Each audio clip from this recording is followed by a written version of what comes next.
ఇప్పుడు emergency fund అనేది మనం ఇందాక వన్ ఆఫ్ ది లేయర్ లో మనం మాట్లాడుకున్నాం. బట్ ఆ ఎమర్జెన్సీ ఫండ్ అనేది ఎంత ఉండాలి? ఇప్పుడు ఫర్ ఎగ్జాంపుల్ ఒక ఎక్స్ అనే పర్సన్ నెలకి ఒక 50,000 సంపాదిస్తున్నాడు. ఆ 50,000 సంపాదించే పర్సన్ అసలు ఎంత ఎమర్జెన్సీ ఫండ్ ఉంటే, అసలు ఎమర్జెన్సీ ఫండ్ ఎందుకు? ఫస్ట్ థింగ్ ఫస్ట్, ఒకవేళ ఎమర్జెన్సీ ఫండ్ మెయింటైన్ చేయాల్సి వస్తే అసలు ఎంత వరకు పెట్టుకోవాలి ఒక 50,000 సంపాదించే? ఎమర్జెన్సీ ఫండ్ ఎందుకు ఉండాలి అని అంటే, ఈరోజు మీరు జాబ్కి వెళ్తున్నారు, ఓకే, మీరు ఈ మంత్ జాబ్ ఉంటుంది అనే గ్యారంటీ ఉందా? ప్రైవేట్ జాబ్ మీది. సో వాళ్ళకి కోపం వచ్చినా మనకి కోపం వచ్చినా జాబ్ ఎండ్ అవుతుంది అక్కడికి. లేదు, ఇప్పుడున్న ప్రజెంట్ సినారియోలో ఎవరు ఎప్పుడు జాబ్ వైండ్ అప్ అవుతుందో తెలియట్లేదు. సో ఇట్లాంటి టైంలో ఇన్ కేస్ ఆ 50,000 సంపాదించే వ్యక్తికి సడన్ గా జాబ్ లేదు, ఆ పర్సన్ లేడు. ఇప్పుడు ఇన్వెస్ట్మెంట్ ఇన్స్ట్రుమెంట్స్ తీసుకుంటే మనకు అందరికి తెలిసింది ట్రెడిషనల్లీ పాపులర్ గోల్డ్ అని చెప్పేసి చాలా మంది కన్సిడర్ చేస్తారు. But gold asset class consider చేయడం కరెక్ట్ డెసిజన్ ఏనా? ఒక చిన్న small line between the investment and saving again. So అందరు ఏమనుకుంటారు, నేను గోల్డ్ లో సేవ్ చేస్తున్నాను, వాళ్ళు గోల్డ్ లో ఇన్వెస్ట్ చేస్తున్నాను అనుకోండి. సో గోల్డ్ ఇన్వెస్ట్మెంట్ అనేది ఎప్పుడు అది ఇన్వెస్ట్మెంట్ కింద కన్సిడర్ చేయాలి. మీకు ఒక చిన్న స్టోరీ చెప్తాను. నేనే ఉన్నాను అనుకుందాము, ఒక 10 years నుండి గోల్డ్ లో ఇన్వెస్ట్ చేస్తూ వస్తున్నాను. ఎంత? 1 gram per year అనుకుందాం. నాకు ఈ రోజు అవసరం ఉంది, ఈ గోల్డ్ ను నేను అమ్మగలనా? ఈ గోల్డ్ ను నేను అమ్మి క్యాష్ లో కన్వర్ట్ చేసుకోగలనా? మన మిడిల్ క్లాస్ లో, మళ్ళీ middle class ladies or middle class ఫ్యామిలీలో గోల్డ్ కొన్న తర్వాత దాన్ని అమ్మి క్యాష్ గా కన్వర్ట్ చేసుకునే వాళ్ళు ఎంతమంది గోల్డ్ లో ఇన్వెస్ట్ చేస్తారు? చాలా తక్కువ ఉంటుంది percentage. But in case of emergency అది వాడుకుంటారు కదా, సేల్ చేయడము, దానిపైన ఎక్స్ట్రా గోల్డ్ లోన్స్ తీసుకోవడం, ఇలాంటివి చేసుకుంటారు. ఇన్వెస్ట్మెంట్ అదే ఇన్వెస్ట్మెంట్ అనుకుంటే ఇక్కడ ఏమవుతుంది అని అంటే, జనరల్ గా గోల్డ్ కొన్నాము, దాన్ని అమ్మాలి అని అంటే ఎవరు ఒప్పుకోరు. ఎందుకనంటే సెంటిమెంట్. అవును, గోల్డ్ సెంటిమెంట్. అది ఎట్లీస్ట్ కొనాలో గానీ మనం దాన్ని అస్సలు అమ్మొద్దు అన్నట్టు. యాక్చువల్లీ ఇంకా చూద్దాం, అదే గోల్డ్ ని మీరు గోల్డ్ కాయిన్స్ లోనో లేకపోతే బాల్స్ లోనో కొన్నారనుకోండి,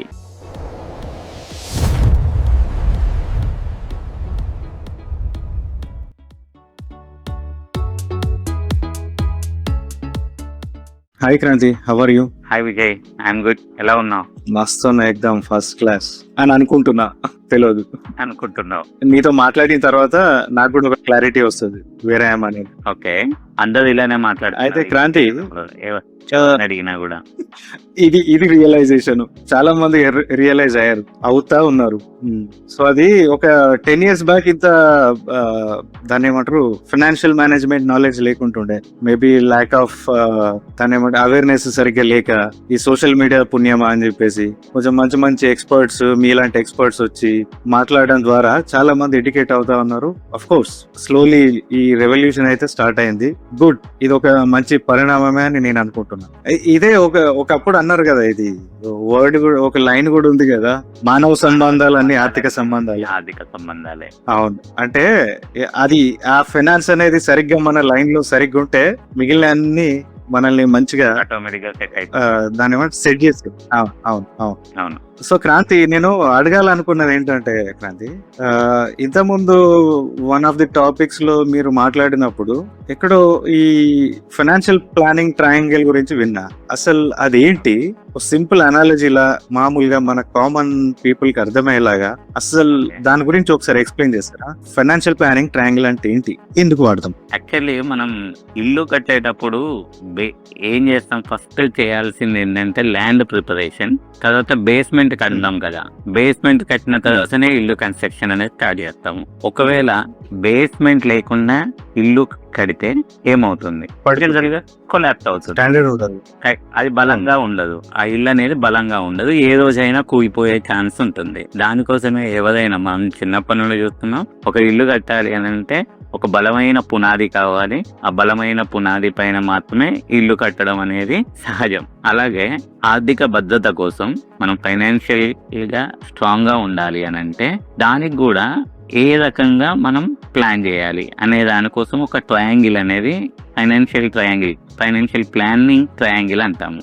దీంట్లో వచ్చేసేసి ఎలా ఉంటుంది అని అంటే, మనం సంపాదించేదాన్ని ఎవరైనా కూడా దాచి పెట్టుకోవాలనుకుంటున్నారు, సేవ్ చేయాలి. సో ఆ సేవ్ చేయడానికి కూడా ఒక ప్యాటర్న్ ఉంటుంది. మనం ఇల్లు కట్టడానికి ఒక ప్యాటర్న్ ఎలా ఉంటుందో, సంపాదించిన డబ్బును సేవ్ చేయడానికి కూడా ఒక ప్యాటర్న్ ఉంటుంది. ఈ ప్యాటర్న్ లో వెళ్ళకపోతే ఏమవుతుంది, మనం ఇల్లు ఎలా అయితే బేస్మెంట్ లేకుండా కట్టినప్పుడు ఎలా కూలిపోతుందో, మన ప్లానింగ్ కూడా కూలిపోతుంది. సో దానికోసం ఫస్ట్ వచ్చేసేసి బేస్ లో వచ్చేసేసి మనం ఏం చేయాలి, మనం సంపాదించి సేవ్ చేసింది ఖర్చు అవ్వకూడదు. అంటే అనవసరంగా మనం సంపాదించి దాసి పెట్టింది, అంటే సేవ్ చేసిన అమౌంట్ ని వృధా అవ్వకుండా కాపాడుకోవాలి. నెక్స్ట్ వచ్చేసి సంపాదించే వ్యక్తికి ఏమైనా కూడా మన ఫైనాన్షియల్ బేస్మెంట్ ఎలా వెళ్తున్నామో అదే విధంగా ఫస్ట్ వచ్చేసి మనం సంపాదించింది వృధాగా ఖర్చు అయిపోకుండా చూసుకోవాలి. రెండోది వచ్చేసేసి సంపాదించే వ్యక్తి ఉన్నా లేకపోయినా కుటుంబం ఆర్థికంగా దెబ్బతినకుండా కాపాడుకోవాలి. మూడోది వచ్చేసి మన ఫ్యూచర్ గోల్స్ కోసం లేదా మన ఫ్యూచర్ అవసరాల కోసం డబ్బు అనేది సేవ్ చేయాలి. ఇది 3 మేజర్ ఇష్యూస్ ఫైనాన్షియల్ ప్లానింగ్స్ లో. దీన్నే మన సింపుల్ టర్మినాలజీలో చెప్పాలంటే, మనం సంపాదించే డబ్బు వృధాగా ఖర్చు కాకూడదని అంటే health insurance is the base of the financial planning. Next వచ్చేసి వ్యక్తి ఉన్నా లేకపోయినా కుటుంబం ఆర్థికంగా భద్రంగా ఉండాలి అని అంటే life insurance is the second layer of the financial planning. The third layer is investments. So ఎప్పుడైతే మనం బేస్ ఒకటి తీసుకుంటామో దానిపైన లైఫ్ ఇన్సూరెన్స్ వేస్తాం, దానిపైన ఇన్వెస్ట్మెంట్ చేస్తాం. ఇది ఎలా ఉంటుందంటే ఒక ట్రయాంగిల్ ఫామ్ లో ఉంటుంది. కాబట్టి దీన్ని ఫైనాన్షియల్ ప్లానింగ్ ఒక 3 లేయర్స్ ఉన్న ఒక ట్రయాంగిల్ బేస్ లేయర్ లో దాంట్లో పెడుతున్నాము మనము హెల్త్ ఇన్సూరెన్స్. ఇది ఎందుకు అని అంటే, మనం సంపాదించేది ఎక్కడ వృధాగా ఖర్చు అయిపోతుంది అంటే ఆరోగ్యపరమైన సమస్యలు వచ్చినప్పుడు డబ్బుని హాస్పిటల్లో వృధాగా ఖర్చు పెట్టాల్సి వస్తుంది. సో ఆ ఖర్చును అవాయిడ్ చేయగలిగింది హెల్త్ ఇన్సూరెన్స్. సో మనం సంపాదించేది సేఫ్ అయిపోయింది. సెకండ్ వచ్చేసేసి లైఫ్ ఇన్సూరెన్స్. అంటే ఎవరైతే సంపాదించే వ్యక్తి ఉన్నాడో అతడు ఉన్నా లేకపోయినా కుటుంబం ఆర్థికంగా తినకూడదు అని అంటే మనకి వచ్చేసేసి సెకండ్ లేయర్ లో లైఫ్ ఇన్సూరెన్స్ కవరేజ్. ఈ 2 ఉన్న తర్వాతనే ఇన్వెస్ట్మెంట్స్ కి వెళ్ళాలి. సో ఇది ఒక ప్రాపర్ ఎనాలజీ. మీరు అన్నట్టుగా సింపుల్ గా చెప్పాలంటే ఒక ఎనాలజీ కింద తీసుకోవచ్చు. అంటే మనం మన లైఫ్ ని కంప్లీట్లీ సెక్యూర్ చేసుకుంటున్నాము ఫ్యూచర్ లో వచ్చే ప్రాబ్లమ్స్ అవాయిడ్ చేయడానికి. దెన్ వృధా ఖర్చులు ఏం కాకుండా మనం కరెక్ట్ అనలైజ్ చేసుకోవాలి మన ఫైనాన్సెస్, అండ్ బేస్డ్ అపాన్ మనం కరెక్ట్ ఇన్వెస్ట్మెంట్ ప్లాన్ చూస్ చేసుకొని సెక్యూర్ అవ్వాలి. So that is all about this triangle explains. Okay. And ఇంకోటి క్రాంతి, నాకు ఒక చిన్న డౌట్. ఇలా ఇప్పుడు మీరు ట్రయాంగిల్ అని అన్నారు, మీరు అన్నట్టుగా కరెక్ట్ కెరీర్ అప్పుడప్పుడే స్టార్ట్ అవుతున్నప్పుడు at the age of 25 is way better compare to any other age, later age కంటే. బట్ ఇప్పుడు కొంతమంది మిడిల్ ఏజ్ లో ఉంటారు, మేబీ క్లోజ్ టు 40 or 40+ అట్లా ఉన్న వాళ్ళకి అఫ్ కోర్స్ ఈ మీరు అన్న ఇన్సూరెన్స్లు ఏవో ఖచ్చితంగా ఉంటాయి. ఇన్నేళ్ళు జాబ్ చేస్తున్నారంటే ఖచ్చితంగా ఏదో ఇన్సూరెన్స్లు తీసుకుంటాయి. బట్ ఇప్పటికీ వాళ్ళకు స్కోప్ ఉందా ఇన్వెస్ట్మెంట్స్ చేసేది? ఎందుకంటే ఒక గోల్డెన్ ఏజ్ అనేది జరిగిపోయింది. మేబీ ఆ కాంపౌండింగ్ క్యాలిక్యులేషన్ తెలిసిందే, as you give more time you will get more. So middle age లా ఈ ఫైనాన్షియల్ ప్లానింగ్ అనేది సరిగ్గా చేసుకోవచ్చా? యాక్చువల్లీ ఇప్పుడు మనం అనుకున్న ఫైనాన్షియల్ ప్లానింగ్ ట్రయాంగిల్ అనేది మన మిడిల్ క్లాస్ ఫ్యామిలీస్ లో కంప్లీట్లీ రివర్స్ లో ఉంటుంది. మీరన్న 20-25 లో తీసుకోండి, మీరన్న 25 to 40 ఎవరిని తీసుకున్నా కూడా రివర్స్ లో చేస్తారు. As a employee are A private employee are A government employee, first job ఏదో ఒక చిన్న సంపాదన మొదలైనా కూడా వాళ్ళు ఫస్ట్ ఆలోచించేది జీతం వచ్చింది దాన్ని తీసి, కొంతమంది అయితే అసలు నేను చెప్పే వేలో కూడా ఉండదు. కొంతమంది 20-25 to 30s వాళ్ళకు జాబ్ వచ్చింది. So first 1 year 2 years or 3 years or 5 years ఇన్ని రోజులు కష్టపడ్డాను, జాబ్ తెచ్చుకున్నాను, సో ఇప్పుడు ఎంజాయ్ చేయాలి. అసలు నేను అన్న ట్రయాంగిల్ ఒక లేయర్ ను కూడా టచ్ చేయదు. ఓకే, మీరు అన్నట్టుగా 40s లో ఇవన్నీ ఉంటున్నాయి అని మీరు అంటున్నారు, కానీ అసలు 40s లో ఉన్న వాళ్ళు కూడా నేను చెప్పిన లేయర్స్ టచ్ చేయని వాళ్ళు ఉన్నారు, 3 లేయర్స్. ఓకే, అండ్ ఒకవేళ టచ్ చేస్తే అంటే ఒకవేళ ప్లానింగ్ కొంచెం ఎడ్యుకేటెడ్ గా ఉండి ఫైనాన్షియల్ నాలెడ్జ్ సేవ్ చేయాలి అనే ఆలోచన ఉన్న వాళ్ళు కూడా ఏం చేస్తారు అని అంటే రివర్స్ లో చేస్తున్నారు, specially in our middle class families. Reverse లో అంటే ఎలా, జాబ్ ఏది అయినా కూడా సంపాదించాలని అంటే ఫస్ట్ ఇన్వెస్ట్మెంట్. యాక్చువల్లీ మన ట్రయాంగిల్ లో health insurance, life insurance, next investment ఉంది. అది టాప్ ఆఫ్ ద యాంగిల్, ఆ కోన్ పైన వస్తుంది. ట్రయాంగిల్ లో కోన్ పైన ఉంటుంది కదా, ఇప్పుడు ఆ ట్రయాంగిల్ ని రివర్స్ చేసి పెట్టండి, ఆ కోన్ మీద నిలబడగలుగుతుంది ఆ ట్రయాంగిల్. ఎప్పుడైనా ట్రయాంగిల్ నిలబడాలి అంటే బేస్ స్ట్రాంగ్ గా ఉండాలి, బేస్ పెద్ద స్ట్రాంగర్, అండి, it should be bigger, then it will stand. But మన వాళ్ళకున్న ఆలోచన ఏంటంటే ఫస్ట్ నేను సంపాదిస్తున్నాను, దాచిపెట్టాలి. దాచిపెడితే అంటే ఇన్వెస్ట్మెంట్ ఆర్ సేవింగ్స్ ఏదో ఒకటి చేస్తూ ఉంటారు, లేదా నేను ల్యాండ్ కొంటా అంటారు, వాట్ ఎవర్ ఇట్ ఈస్. అప్పుడు చేసినప్పుడు ఆ ట్రయాంగిల్ కాస్త రివర్స్ లో అవుతుంది. రివర్స్ అయినప్పుడు ఆ కోర్ మీద ట్రయాంగిల్ నిలబడదు. అంటే నువ్వు చేసే సేవింగ్స్ కానీ ఇన్వెస్ట్మెంట్స్ కానీ ఒక హెల్త్ ప్రాబ్లం వచ్చింది అనుకోండి, ఆ హెల్త్ ప్రాబ్లం ఏం చేస్తుంది, మీ సేవింగ్స్ కానీ మీ ఇన్వెస్ట్మెంట్స్ కానీ వైప్ అవుట్ చేసేస్తుంది. ఫస్ట్ బేస్ లేదు కాబట్టి ఒక బీజాలు మొత్తం తలకిందులు అవడానికి హాస్పిటల్ బిల్లు అది కంప్లీట్ చేసేస్తారు. లేదు, సెకండ్ పాయింట్ తీసుకుందాం.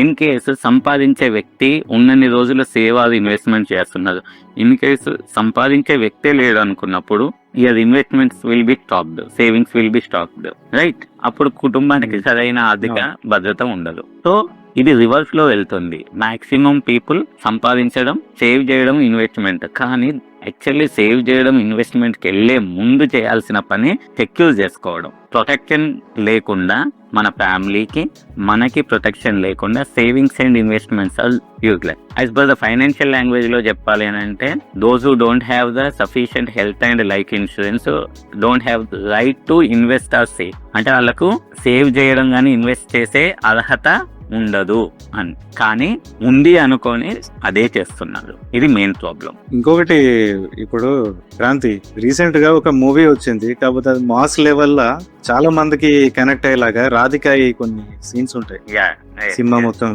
Everyone should watch the movie. అది everyone should watch that movie, serious. కుటుంబం మొత్తం కలిసి పిల్లలతో సహా చూడాల్సిన మూవీ అది. ఆడపిల్లలకైనా మగపిల్లలకైనా చూపించాల్సిన మూవీ అది.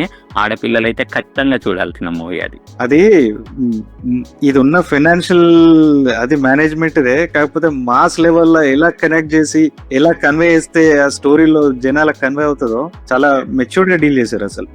Nicely done. చాలా మంచి మూవీ. కాకపోతే ఫస్ట్ హాఫ్ అన్ అవర్ చూసి పిచ్చెక్కిపోతుంది, చూడలేరు. మీకు అంటే నేను ఇప్పుడు మాట్లాడే మాటలకు సంబంధించిన ప్రతి మాటకు సంబంధించిన ఒక విజువలైజేషన్ అక్కడ చూడొచ్చు. నేను చెప్పే ప్రతి పాయింట్ అందులో దొరుకుతుంది మీకు ఆ మూవీలో. అవును, seriously truly super work done by director. ఇంకోటి క్రాంతి, ఇప్పుడు కొంతమంది ఏంటంటే ఇది మన ఓల్డ్ స్కూల్ మెంటాలిటీ, బ్యాంక్ లో సేఫ్ గా ఉంటది, డబ్బులు బ్యాంక్ లో సేవ్ చేయడం అని సేఫ్ గా ఫీల్ అవుతారు. అది రిస్కా లేకపోతే నిజంగా యాజ్ పర్ ఫైనాన్షియల్ ఎనాలజీ కరెక్టేనా? మీకు ఒక విషయం తెలుసా, బ్యాంకర్స్ అండ్ ఇండియాలో ఉన్న బ్యాంకర్స్ మీరు చెప్పిన ఆ మెంటాలిటీ వల్ల ఇండియాలో ఉన్న ఆల్ బ్యాంకర్స్ అండ్ ఇండియాలో ఉన్న రిచ్ ఫెలోస్ అంటే ధనవంతులందరూ బతికేది middle class and below middle class వాళ్ళ డబ్బులతో. ఈ విషయం జనాలకు ఎవరికీ తెలియదు. మనలాంటి వాళ్ళు దాచిపెట్టిన డబ్బులతో, అంటే మన లాంటి వాళ్ళు బ్యాంక్ లో మేనేజ్ చేసే బ్యాలెన్స్ తో ఎవరు బతుకుతున్నారయ్యా అంటే మిడిల్ క్లాస్ కూడా ఎవరు బతకట్లేదు. ఎవరు బతుకుతున్నారంటే బ్యాంకర్స్ ప్లస్ రిచ్ ఫెలోస్. మనం అందరం, మీరు ఒక 10,000 సేవ్ చేస్తారు, సేవింగ్స్ అకౌంట్ లో పెట్టుకుంటారు, నేను ఒక 10,000 సేవింగ్స్, ఇట్లా ఒక 1,00,000 రూపాయలు సేవింగ్స్ బ్యాంక్ లో ఉంటే ఆ 1,00,000 రూపాయలని రిచ్ ఫెలో అనేటోడు ఎవడో వచ్చి లోన్ కింద పట్టుకుపోతున్నాడు. మన దగ్గర మన మిడిల్ క్లాస్ లో డబ్బులు, ఎందుకంటే ఇక్కడ 10% people rich people are there in India, 90% are middle and below middle class. వాళ్ళకి ఇచ్చే లోన్స్ అన్ని ఎక్కడి అని అంటే మన డబ్బులు, మనం దాచిపెట్టుకున్న డబ్బులు, మనం సేఫ్ గా ఉంటాయని అక్కడ పెట్టుకుంటే వాళ్ళు లోన్స్ కింద తీసుకుని వాళ్ళు రిచ్ అవుతున్నారు. ఆ లోన్స్ కింద తీసుకొని వాళ్ళు బిజినెస్ చేసుకుంటున్నారు. కానీ మిడిల్ క్లాస్ వాళ్ళు ఎప్పుడు కానీ బిజినెస్ చేయడానికి, రిస్క్ చేయడానికి సిద్ధంగా ఉండదు. వచ్చిన 5 రూపాయలు 10 రూపాయలు. ఇప్పుడు సేఫ్ గా ఉంటదని బ్యాంక్ లో పెట్టుకోవడం వరకే ఆలోచిస్తారు. అది ఓల్డ్ స్కూల్ మొత్తం. అదే మెంటాలిటీ. అంటే బ్యాంక్ లో ఉంటే సేఫ్ ఉంటది, నాకు అవసరం ఉన్నప్పుడు డబ్బులు తీసుకుంటా అంటారు కానీ కింద నుంచి ఒక ఇన్ఫ్లేషన్ రన్ అయిపోయి మన లైఫ్ ని దాని వాల్యూ తగ్గిస్తుందన్న మినిమం ఆలోచించలేకపోతారు చాలా మంది. ఇప్పుడు ఒక చిన్నది ఇన్ఫ్లేషన్ అనే వర్డ్ మీరు యూజ్ చేశారు. ఇన్ఫ్లేషన్ అనే వర్డ్ అసలు చాలా మందికి, అంటే స్కూల్లో చదువుకున్నాం అందరం, తెలుగులో ద్రవ్యోల్బణం అని చెప్పేసి నేను 9th క్లాస్ సోషల్లోనో 10th క్లాస్ సోషల్లోనో చదివాను. వాస్తవానికి నాకు మొన్నటి వరకు కూడా అంటే మొన్నటి వరకు ఇన్ ద సెన్స్ మళ్ళీ నేను ఈ ఫీల్డ్కి వచ్చే వరకు కూడా నేను దాన్ని పట్టించుకున్నది ఏం లేదు. అంటే స్కూల్ ఎడ్యుకేషన్ లో కూడా కొన్ని మార్పులు రావాల్సింది. ఆ ద్రవ్యోల్బణం అనేది అప్పుడు నాకు అది ఒక లెసన్ లో ఒక పార్ట్ గా చెప్పదు కానీ అది మన లైఫ్ మీద ఇంత ఇంపాక్ట్ ఉంటుందని ఏ టీచర్ చెప్పాలా. అట్లా కాదు క్రాంతి, మనం ఫ్రాంక్ గా మాట్లాడుకుందాము. మన ఇద్దరం ఒకటే క్లాస్మేట్స్. మనము చదువుకున్నప్పుడు ఏది గానీ ఒక్క విషయం చెప్పు మనం ప్రాక్టికల్ గా నేర్చుకుంది. Nothing else. చదివామా, ఇది గుర్తు పెట్టుకున్నామా, రాసామా, ఎగ్జామ్ కోసం మాత్రమే చదువుకున్నాం. ఒక్కటి ప్రాక్టికల్ గా తెలియదు. అది అట్లీస్ట్ హోప్ ఈ జనరేషన్ కిడ్స్ అన్న at least alpha should be able to learn. ఇప్పుడు అన్నట్టుగా సేవింగ్స్ అకౌంట్ లో డబ్బు పెట్టుతుంటే మీదన్న మాటకు వస్తే ఇన్ఫ్లేషన్ వాళ్ళు ఇచ్చేది అసలు సేవింగ్స్ అకౌంట్ లో డబ్బు సేవ్ చేస్తే జీరో మనకు వచ్చేది. We will not get anything. మనకు సేవింగ్స్ అకౌంట్ లో డబ్బు ఉంటే బ్యాంకర్ మనకి ఇచ్చేది ఏమీ లేదు. వాడు ఇస్తున్న టాప్ ఆఫ్ ఆల్ మన ఉన్న వాల్యూ తగ్గుతుంది. అది దాని వల్ల మనకు వచ్చేది ఏం లేదు.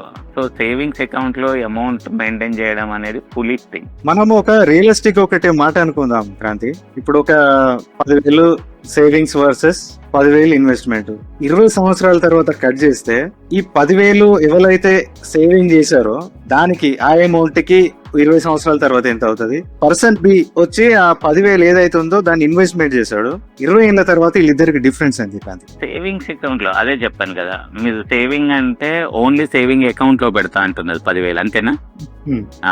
ఇన్ కేస్ మీరు సేవింగ్ అకౌంట్ లో సేవ్ చేశారనుకోండి, 10,000 అక్కడ పెట్టి ఉంచారనుకోండి, మీకు వచ్చేసేసి 10,000 almost will becomes zero. Saving account లో ఒకవేళ 10,000 పెట్టించేసి జీరో, ఆ వాల్యూ 20 years తర్వాత okay they may add something 2% or 3% of rate of interest to the money, కానీ ఆ మనీ అంతా కలిపిన 20 years జీరోతో సమానం. దానికంటూ వాల్యూ ఏమి ఉండదు. అదే 10,000 రూపీస్ ఈ రోజు మీరు ఇన్వెస్ట్మెంట్ చేస్తే ఎక్కడ ఇన్వెస్ట్ చేస్తారు అనేది కూడా సెకండరీ పాయింట్. మళ్ళీ సరే గోల్డ్ లో చాలా ఇంపార్టెంట్ పాయింట్. అసెట్ క్లాసెస్ చాలా అసెట్ క్లాసెస్ ఉన్నాయి. ఆ 10,000 ఎక్కడ ఇన్వెస్ట్ చేస్తామనేది. అండ్ ఫస్ట్ థింగ్ సేవింగ్ కి ఇన్వెస్ట్మెంట్ కి చాలా మందికి డిఫరెన్స్ తెలియదు. సేవింగ్ అంటే నా దగ్గర ఉన్న డబ్బులు ఒక దగ్గర పెట్టుకొని అట్లనే చూసుకుంటూ ఉండడం, దాంట్లో అప్రిషియేషన్ అంటూ ఏముంది అంటే నీ ఏదైతే అమౌంట్ పెడుతున్నారో ఆ అమౌంట్ అనేది అప్రిషియేట్ అవ్వదు. అంటే దాని వాల్యూ పెరగదు, అంతే ఉంటుంది లేదా ఇంకా తగ్గిపోతుంది. కొన్ని సంవత్సరాలు ఎక్కువ కాలం చూస్తే దాని వాల్యూ తగ్గిపోతుంది. అదే ఇన్వెస్ట్మెంట్ అంటే మీరు ఈ రోజు పెట్టిన అమౌంట్ రేపు అప్రిషియేట్ అవ్వాలి అని అంటే దానికి ఎంతో కొంత ఎడిషన్ వాల్యూ యాడ్ అవ్వాలి. సో ఇది డిఫరెన్స్. అందరూ నేను సేవ్ చేస్తున్నాను, నాకు అమౌంట్ వస్తుంది, నేను జీతం వస్తుంది, లేదంటే శాలరీ పర్సన్ అది బిజినెస్ పర్సన్, నేను అమౌంట్ ఎర్న్ చేస్తున్నాను, ఆ అమౌంట్ ని సేవ్ చేస్తున్నారు. Most of the people investment అనుకొని సేవ్ చేసే వాళ్ళే ఎక్కువ మంది ఉన్నారు. డిఫరెన్స్ తెలియక. ఇన్వెస్ట్మెంట్ అంటే ఏంటి?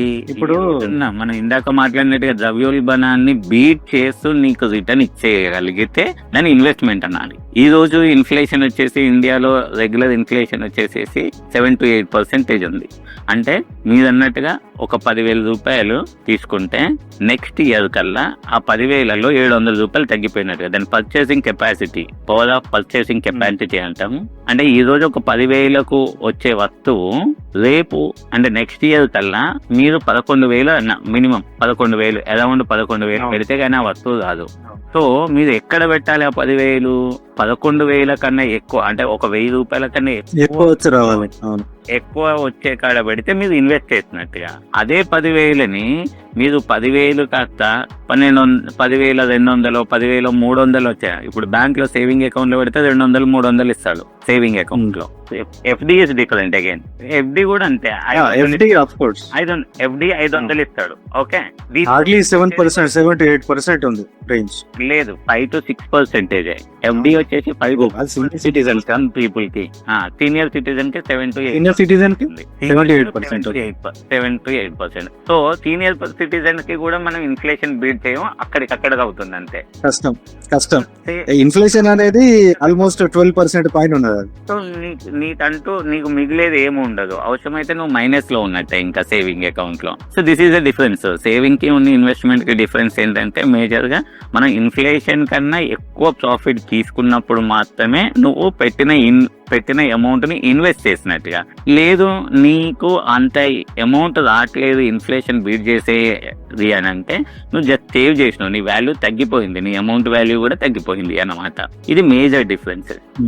ఇప్పుడు ఒకవేళ క్రాంతి, ఇప్పుడు ఇన్వెస్ట్మెంట్ ఇన్స్ట్రుమెంట్స్ తీసుకుంటే మనకు అందరికి తెలిసింది ట్రెడిషనల్లీ పాపులర్ గోల్డ్ అని చెప్పేసి చాలా మంది కన్సిడర్ చేస్తారు. But gold asset class consider చేయడం కరెక్ట్ డెసిజన్ ఏనా, అట్లీస్ట్ ఇప్పుడున్న సినారియోలో? అయితే ఇదే ఇప్పుడు మనకి తెలిసిన దాంట్లో ప్రతి దాంట్లో ఒక చిన్న కాంట్రవర్సియల్ థింగ్ ఉంది, ఒక చిన్న small line between the investment and saving again. So అందరు ఏమనుకుంటారు, నేను గోల్డ్ లో సేవ్ చేస్తున్నాను, వాళ్ళు గోల్డ్ లో ఇన్వెస్ట్ చేస్తున్నాను అనుకోండి. సో గోల్డ్ ఇన్వెస్ట్మెంట్ అనేది ఎప్పుడు అది నీ ఇన్వెస్ట్మెంట్ కింద కన్సిడర్ చేయాలి. మీకు ఒక చిన్న స్టోరీ చెప్తాను. నేనే ఉన్నాను అనుకుందాము, ఒక 10 years నుండి గోల్డ్ లో ఇన్వెస్ట్ చేస్తూ వస్తున్నాను. ఎంత?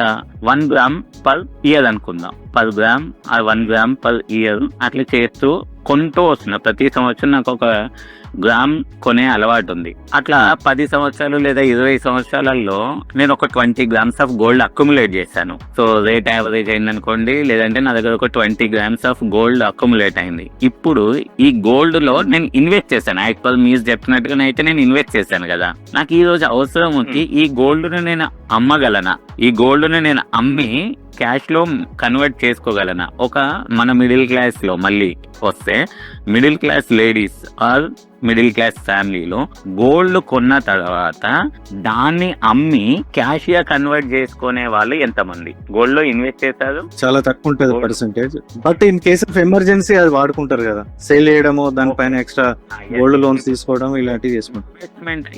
ఇన్వెస్ట్మెంట్ అదే ఇన్వెస్ట్మెంట్ అనుకుంటే ఇక్కడ ఏమవుతుంది అని అంటే there plays a sentimental role. Gold కొనడం, జనరల్ గా గోల్డ్ కొన్నాము, దాన్ని అమ్మాలి అని అంటే ఎవరు ఒప్పుకోదు, ఎందుకనంటే సెంటిమెంట్. అవును, గోల్డ్ సెంటిమెంట్. అది ఎట్లీస్ట్ కొనాలో గానీ మనం దాన్ని అస్సలు అమ్మొద్దు అనడం. యాక్చువల్లీ ఇంకా చూద్దాం, అదే గోల్డ్ ని మీరు కాయిన్స్ లో, గోల్డ్ కాయిన్స్ లోనో లేకపోతే బాల్స్ లోనో కొన్నారనుకోండి, దేర్ ఈస్ సంథింగ్ ఛాన్స్, మనం సెల్ చేయడానికి కూడా ఛాన్స్ ఉంటది. అదే మీరు ఇంట్లో లేడీస్ కి గోల్డ్ కొనిస్తూ వెళ్ళండి, ఒకసారి రింగ్ కొనండి, ఒక చైన్ కొనండి, ఒక నెక్లెస్ కొనండి, అట్లా కొనుక్కుంటూ వెళ్ళండి. మీకు అవసరం వచ్చినప్పుడు అదే ఇన్వెస్ట్మెంట్ కింద మేము కొనిచ్చినామని మీరు అనుకుంటున్నారు, అప్పుడు అమ్మేస్తాము అని చూడండి. Is it possible? అమ్మగలమా? ఒకవేళ అమ్మినా మళ్ళీ ఆ కట్టింగ్ ఈ కట్టింగ్లు దీంట్లో అది మేకింగ్ అవి ఉంటాయి కదా, ఎక్స్ట్రా మళ్ళీ ఎక్స్ట్రా కట్టు. గోల్డ్ ఇన్వెస్ట్మెంట్ లో ఆర్నమెంట్ లో కొనడం అనేది మళ్ళీ పెద్ద మిస్టేక్. గోల్డ్ ఇన్వెస్ట్మెంట్ చేయాలనుకుంటే ఆర్నమెంట్ లో కొనడం, నాట్ ఇన్ ఫిజికల్ ఫార్మ్ కదా. ఆర్నమెంట్ లో కొన్నా కూడా ఫ్యామిలీస్, జనరల్ గా ఫ్యామిలీస్ లో ఏముంటుంది, సెంటిమెంట్ వర్కౌట్ అవుతుంది. కాబట్టి అది మనం దాన్ని ఇన్వెస్ట్ కింద, నీ దగ్గర ఉంది అంటే ఉంది, కానీ అచ్చటి కింద చూపించుకోవడానికి ఉంటుంది, కానీ దాన్ని ఇన్వెస్ట్మెంట్ కింద యూజ్ చేసుకోవడానికి ఉండదు. రెండోది, ఒకవేళ గోల్డ్ లో ఇన్వెస్ట్ చేయాలి అని అంటే అది మీరు ఎక్కడ డిజిటల్ ఫామ్ లో చేయాలి, లేదా గోల్డ్ అండ్ కాయిన్స్ ఫామ్ లో ఇన్వెస్ట్ చేయాలి. అప్పుడు మీకు వేస్టేజ్ కొంచెం తక్కువ ఉంటది. 24 carats గోల్డ్ కాయిన్స్ బాల్స్ లో తీసుకున్నప్పుడు ఏమవుతుంది అని అంటే దాంట్లో అక్కడ వేస్టేజ్ ఏమి ఉండదు. సో మళ్ళీ క్యాష్ పీస్ టు పీస్ ఉంటది కాబట్టి అదే. కానీ మీరు అదే ఆర్నమెంట్ లో అట్లా పెట్టుకున్నప్పుడు సేమ్ నేను చెప్పిన అన్ని సినారియోస్ వర్కౌట్ అవుతాయి. సో మీరు దాన్ని ఇమ్మీడియట్ గా లిక్విడేట్ కూడా చేసుకోలేదు. సో ఇప్పుడు పర్చేసింగ్ పవర్ అగైన్, ఇప్పుడు పర్చేసింగ్ పవర్ గురించి మనం చూసుకుంటే ఇన్ఫ్లేషన్ అనేది సైలెంట్ కిల్లర్. మనం ఎంతకి ట్రై చేసినా మన దగ్గర ఇక్కడ either gold or traditional FD ఇవేవి తీసుకున్నా గానీ అది బీట్ చేయడం చాలా కష్టం లాగా ఉంది కనిపిస్తుంది. అది స్ట్రైట్ పాయింట్ ఇది. కాకపోతే ఈ ఇన్ఫ్లేషన్ ని బీట్ చేయాలంటే వాట్ ఈస్ ఐడల్ రిటర్న్ అంటే ఫైనాన్షియల్ ఏదైతే మనం ఇన్వెస్ట్మెంట్ ఇన్స్ట్రుమెంట్స్ తీసుకునే కంటే ముందు ఎవ్వి కన్సిడర్ చేయాలి. మనకి ఎంత పర్సెంటేజ్ వర్కౌట్ అయితే మనం ఇన్ఫ్లేషన్ ని బీట్ చేసుకుంటూ మన దగ్గర కరెక్ట్ రిటర్న్స్ వచ్చేలాగా ఉంటది.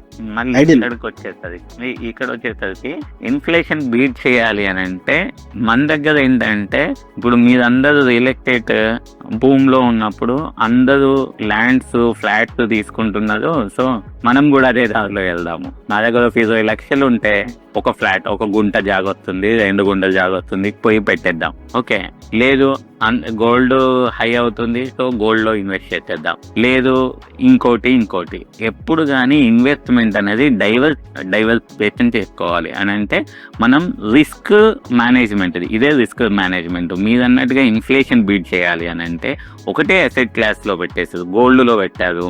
ఇప్పుడు గోల్డ్ స్టాగ్నెంట్ అయిపోయింది. గత 1-2 years గా ఏదైతే ఒక ర్యాలీ వచ్చిందో హై అవుతూనే ఉంది. లాస్ట్ 6 months నుండి గోల్డ్ పైకి వెళ్ళట్లేదు, అక్కడే ఉంది, ఎవరు నోటీస్ చేయట్లేదు. ఆల్మోస్ట్ 6 to 8 months నుండి గోల్డ్ అసలు కదలట్లేదు, కానీ లాస్ట్ 1-2 years లో కదులుతూ వచ్చింది. ఈ టైంలో ఒకవేళ లాస్ట్ 6 months బిఫోర్ ఒకవేళ ఎవరైనా గోల్డ్ లో ఇన్వెస్ట్ చేసిందంటే వాళ్ళకి వచ్చే రిటర్న్స్ ఏమింటది? 0 కదా, ఎందుకంటే కదలలే కదా, అక్కడ నుండి ర్యాలీ అవ్వలే కదా. ఆబ్వియస్లీ హైలో కొన్నది అక్కడే ఆగిపోయింది. సరే, అక్కడ నుండి ఇంకా ముందుకెళ్ళింది ఏంటంటే బెటర్ గా ఉండేదేమో, రైట్? లేదు, ఒక 2 years నుండి రియల్ ఎస్టేట్ పరిస్థితి ఏమైంది? ఫ్లాట్స్ లో కొన్న వాళ్ళు, real estate agents, real estate brokers అందరూ డబ్బు అంతా ల్యాండ్స్ మీద పెట్టి స్ట్రక్ అయిపోయింది. సో ఇట్లాంటి పరిస్థితులు రాకూడదు అని అంటే ఎప్పుడైనా ఉన్న అమౌంట్ ని డివైడ్ చేసేసి డిఫరెంట్ అసెట్ క్లాస్ లో ఇన్వెస్ట్ చేసుకోవాలి. అది ఎక్కడ ఇన్వెస్ట్ చేయాలి? మీరు ఎక్కడ ఇన్వెస్ట్ చేసినా ఇన్ఫ్లేషన్ 7 to 8% అంటున్నాము. సో మనకు రిటర్న్స్ ఎక్కడ 12% అబోవ్ వచ్చే ఎక్కడైనా పెట్టుకోండి. మీరు దాంట్లో మ్యూచువల్ ఫండ్స్ లో పెట్టుకుంటారా, మీకు నాలెడ్జ్ ఉంటే డైరెక్ట్ ఈక్విటీస్ లో పెట్టుకుంటారా, గోల్డ్ లో పెట్టుకోండి, గోల్డ్ కూడా డిజిటల్ లో పెట్టుకోండి, గోల్డ్ బాండ్స్ లో పెట్టుకోండి, లేదు గవర్నమెంట్ బాండ్స్ లో పెట్టుకోండి. సో ఏదైతే 12% అబోవ్ బీట్ చేస్తుందో అట్లాంటి ఇన్స్ట్రుమెంట్స్ చూస్ చేసుకోవాలి సేఫ్. ఇక్కడ మళ్ళీ ఎక్కడ పెట్టినా కూడా మనం ఇన్వెస్ట్మెంట్ చేసేది దేనికోసం? మన అవసరాల కోసం. నాకు అవసరం ఉన్నప్పుడు నేను రిటర్న్ తీసుకోగలగాలి. అట్లాంటి టూల్స్ ఏమున్నాయో చూసి పెట్టుకోవాలి. 2 years బ్యాక్ ల్యాండ్ కొన్న వాళ్ళు ఈ రోజు నాకు అవసరం ఉంది అని ల్యాండ్ అమ్ముకోవడానికి లేదు, ఎందుకంటే ప్రైస్ లేదు, పోయింది లేదు, కొనేవాళ్ళు ముందుకు రావట్లేదు ఆ ప్రైజెస్ కి. సో లిక్విడిటీ అనేది చాలా తక్కువ. అంటే ఇన్వెస్ట్మెంట్స్ కూడా ఎట్లా ఉండాలంటే స్కేర్ సిటీలో వెళ్ళకూడదు, హైలా కొంటా ఉంటారు కదా బేసిక్ గా. ఫోమోలో వెళ్ళి ఫియర్ ఆఫ్ మిస్సింగ్ అవుట్ అని ఎక్కడ మనకి ఇంకా కొనలేము, ఇప్పుడు ఇంకా హైలో అయిపోయింది, మనం ఇంకా ముందుకెళ్తే ఇది కొనలేము అని చెప్పేసి ఇప్పుడు లేకపోయినా అప్పు అయినా తెచ్చి కొనేసుకుంటారు, తర్వాత బాధపడతారు. ఎప్పుడైనా కూడా ఫోమోలోకి వెళ్ళకూడదు. కొంచెం కరెక్ట్ అది ఎట్లా ఉంది కరెక్ట్ అనలైజ్ చేసి రైట్ టైం టు ఇన్వెస్ట్ అని చెప్పేసి చూసుకొని మరి సెట్ చేసుకోవాలి. లేకపోతే you'll end up being a loser at least for few years.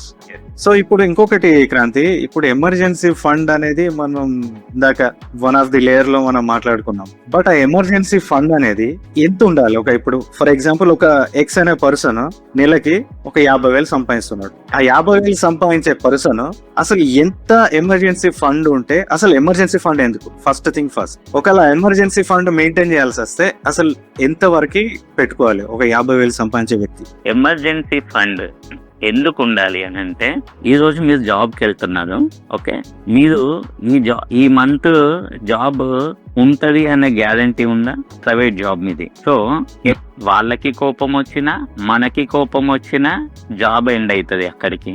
లేదు, ఇప్పుడున్న ప్రెసెంట్ సినారియోలో ఎవరు ఎప్పుడు జాబ్ వైండ్ అప్ అవుతుందో తెలియట్లేదు. సో ఇట్లాంటి టైంలో ఇన్ కేస్ ఆ 50,000 సంపాదించే వ్యక్తికి సడన్ గా జాబ్ లేదు, లేదు ఆ పర్సన్ లేడు, how the family should survive. 50,000 వస్తే వాళ్ళకంటూ కొన్ని కమిట్మెంట్స్ ఉంటాయి. 50,000 ఎర్న్ చేసే వ్యక్తికి ఆ 50,000 మంది వాళ్ళకి కమిట్మెంట్స్ పెట్టుకొని ఉంటాడు. ఇన్ కేస్ సడన్ గా 50,000 ఇన్కమ్ ఆగిపోయినప్పుడు తను ఎలా సర్వైవ్ అవ్వాలి?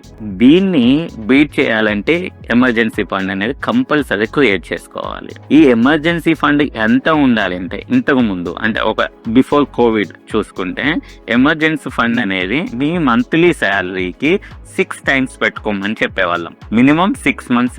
Okay, 6 months of your salary as a emergency fund ఉండాలి. ఎమర్జెన్సీ ఫండ్ లైక్ వైస్ అంటే మీరు చెప్పినట్టుగా ఒక 50,000 ఎర్న్ చేసే పర్సన్ ఇంతకు ముందు బిఫోర్ కోవిడ్ నేను మాట్లాడుతున్నాను. బిఫోర్ కోవిడ్ ఏం చెప్పేవాళ్ళం, 6 months లైక్ అంటే ఒక 3 lakhs అనేది తన ఎమర్జెన్సీ ఫండ్ గా ఉండాలి. మరి ఎక్కడ నుండి క్రియేట్ చేయాలి అని అంటే మీ శాలరీలో నుండే ఫస్ట్ ఆఫ్ ఆల్ మనం చెప్పిన ట్రయాంగిల్ లో హెల్త్ ఇన్సూరెన్స్, లైఫ్ ఇన్సూరెన్స్ అయిపోయాక బిఫోర్ గోయింగ్ టు ఇన్వెస్ట్మెంట్ మీరు ఎమర్జెన్సీ ఫండ్ క్రియేట్ చేసుకోండి. ఇన్వెస్ట్మెంట్ కాదు ఫస్ట్ చేయాల్సింది, మీరు ఎమర్జెన్సీ ఫండ్ క్రియేట్ చేసి పక్కన పెట్టుకున్నాక గో ఫర్ ద ఇన్వెస్ట్మెంట్. అది బిఫోర్ కోవిడ్ చెప్తున్నా. అదే ఇప్పుడున్న సినారియాలో ఏఐ అని, యాంథ్రోపిక్ అని ఇవన్నీ చెప్పిన తర్వాత specially for the software employees అయితే ఏం చెప్తున్నామంటే minimum of 12 months 1 year salary, 1 year salary మీ దగ్గర ఎమర్జెన్సీ ఫండ్ కింద ఉండాలి. How 1 year salary? యా, మీరు ఎప్పటి నుండి ఇది ఇప్పుడు అంటే మనం ఈ రోజు మాట్లాడుకుంటున్నాం కాబట్టి నేను ఫర్ ఎగ్జాంపుల్ ఈ రోజు మాట్లాడుకున్నాం, మీకు ఈ రోజు తెలిసింది. ఈ రోజు నుండి మీరు 12 months శాలరీ ఎంత ఫాస్ట్ గా మీ శాలరీలో నుండి తీయగలుగుతారు. ఎవ్రీ మంత్ సంథింగ్ అమౌంట్ తీసి మీరు పక్కన పెట్టండి, అది ఎమర్జెన్సీ ఫండ్ కిందకి కన్వర్ట్ చేయండి. ఈ ఫండ్ ఎక్కడ పెట్టాలి తెలుసా అండి? మీరు ఏ అకౌంట్ అయితే టచ్ చేయలేదో అంటే దానికి యూపీఐ అకౌంట్ ఉండకూడదు, యూపీఐ నెంబర్ ఉండకూడదు, అవసరమైతే ఏటీఎం కార్డు కూడా ఉండకూడదు. అట్లాంటి బ్యాంక్ సేవింగ్ అకౌంట్ ఒకటి తీసుకొని దాంట్లో పెట్టుకోండి. మైండ్ లో స్టోర్ అయి ఉంటది కదా క్రాంతి, మైండ్ లో స్టోర్ అయి ఉంటది కదా, మైండ్ లో దానికి ఏటీఎం కార్డు కూడా ఉండకూడదు.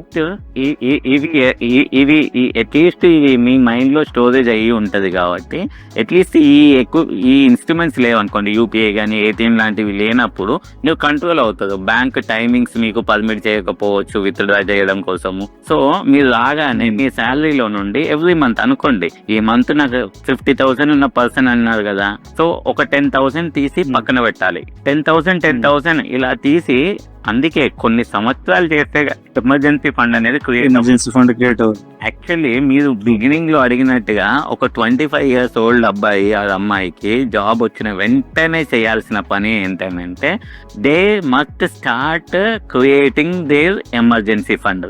అప్పుడు వాళ్ళకి కమిట్మెంట్స్ ఉండవు, పెద్దగా కమిట్మెంట్స్ ఉండవు, పెళ్లిళ్ళు అవ్వవు, బ్యాచులర్ లైఫ్ లో ఉంటారు, శాలరీ బాగుంటుంది. సో ఆ టైంలో క్రియేట్ చేసుకోవాల్సింది emergency fund. And mid of the life లోకి వచ్చిన తర్వాత అన్ని నేను 50,000 శాలరీ వస్తుంది, నేను స్కూల్ పిల్లల ఫీజులు కట్టాలి, రెంట్ కట్టాలి, ఇవన్నీ కమిట్మెంట్స్ పెట్టుకొని ఇప్పుడు నేను ఎమర్జెన్సీ ఫండ్ క్రియేట్ చేయాలి అంటే ఇట్ టేక్స్ లాంగ్ టైం, దీనికి చాలా టైం పడుతుంది. అదర్వైజ్ మీ ఎక్స్పెండిచర్ చాలా ఎక్కడ అన్నెసెసరీ వేస్టేజ్ పోతుందో చూసుకొని అవి చాలా వరకు తగ్గించుకొని అంటిల్ మీ ఎమర్జెన్సీ ఫండ్ క్రియేట్ అయ్యే వరకు ఈ ఎక్స్పెండిచర్ అంతా తగ్గించుకొని ఫస్ట్ ఫండ్ క్రియేట్ చేసుకున్న తర్వాత you start normalise your life.